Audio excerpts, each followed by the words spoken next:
It was almost midnight, and Leo was still pedaling through the empty streets, his delivery bag bouncing on his back. The cold air bit at his face, but he barely noticed it anymore. He had one more order to deliver before he could finally head home. "This can't be it," he muttered to himself.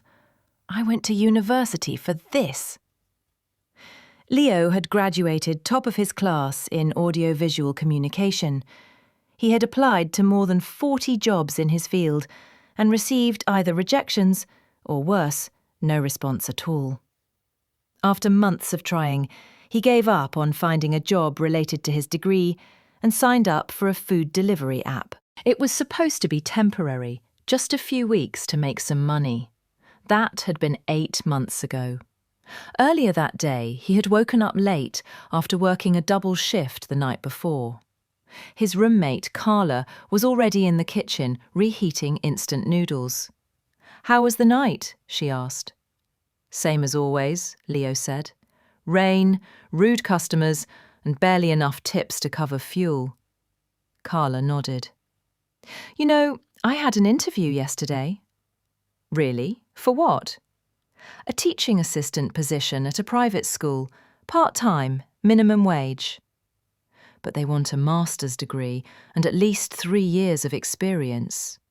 Leo laughed bitterly. "Of course they do." Carla had studied languages and education. She had done everything right: internships, extra certifications, volunteering.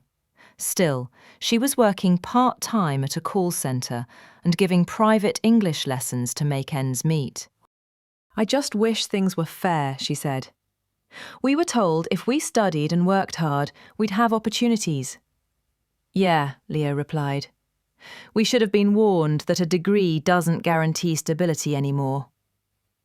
Later that evening, Leo picked up his bike and started his shift.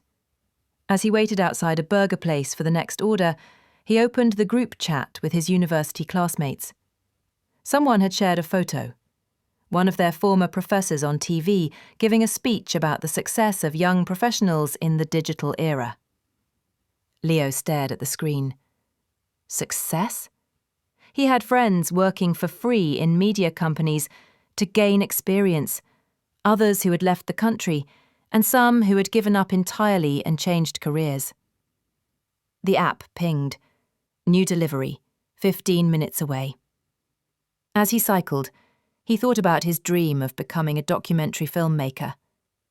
He had once imagined travelling the world, telling meaningful stories. Now, he barely had time to rest. When he reached the customer's building, he rang the buzzer and waited.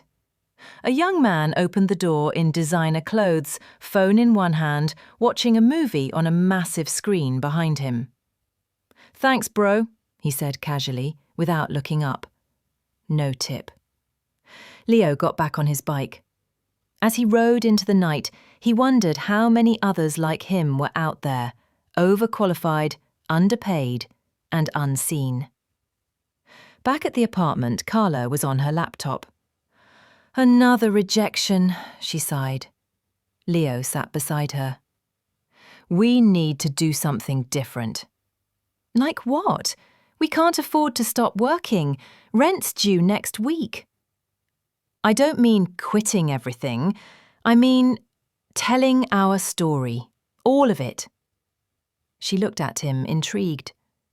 "You studied journalism," he continued. "I studied media.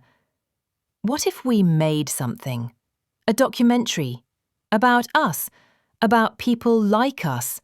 Real stories of precarious work and broken promises." Carla's eyes lit up. "That could actually make a difference."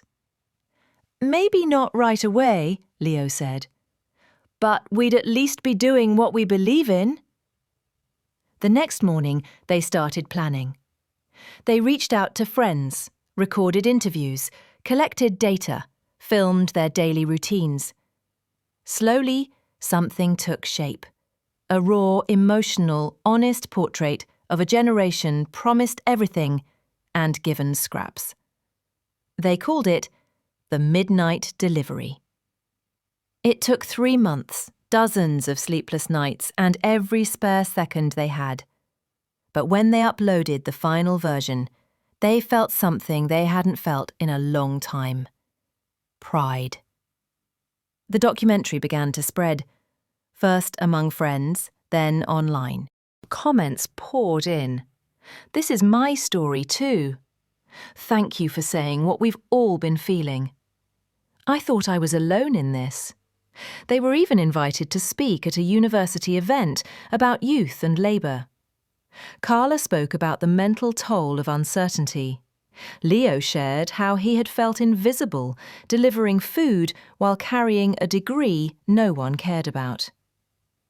One night, after another full shift, Leo got home and checked his email.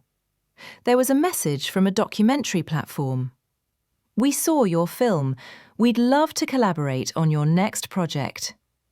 Leo dropped his phone, stunned. For the first time in years, he felt that maybe, just maybe, something was changing. Not because someone gave him a chance, but because he created one.